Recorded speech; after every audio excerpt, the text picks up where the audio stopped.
প্রায় অনেক রাত্রিরে গৌরীকুণ্ড পৌঁছাই, প্রায় রাত 12টা।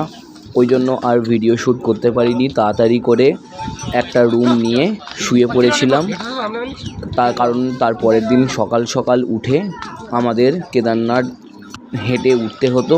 কিন্তু দুঃখের বিষয়, আমার কেদারনাথে পৌঁছে চিকেন পক্স হয়ে গেছিলো, যার কারণে আমি 5 কিলোমিটার মতন হেঁটে উঠে ঘোড়া করতে বাধ্য হয়েছিলাম। কারণ না প্রচণ্ড গা হাত পা যন্ত্রণা এবং জ্বর ছিল, যার কারণে শরীর দিচ্ছিল না।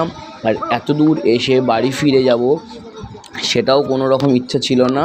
বাট তারপরে দর্শন তো ভাই সেরা হয়েছে। দুবার বাবাকে দর্শন করতে পেরেছি। আমরা যেই সময় গেছিলাম কেদারনাথে একদম ভিড় ছিল না, মোটামুটি ভিড় না থাকবারই মতন। কারণ আমরা যাবার 3 দিন পরে মন্দির বন্ধ হতো, সেই কারণে একদমই ভিড় ছিল না।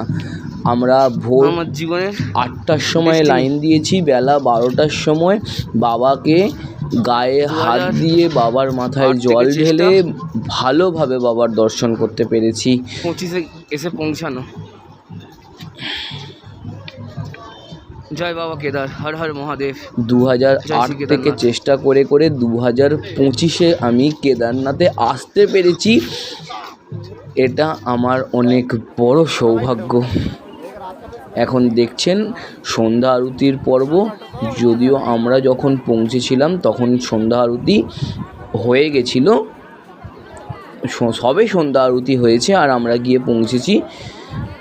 আমরা রাত্রির বেলাও বাবাকে দর্শন করেছি আর সকালবেলাও বাবাকে দর্শন করতে পেরেছি।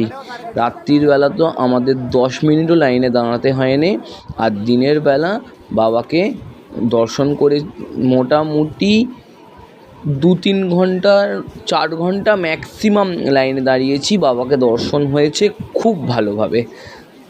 হর হর মহাদেব।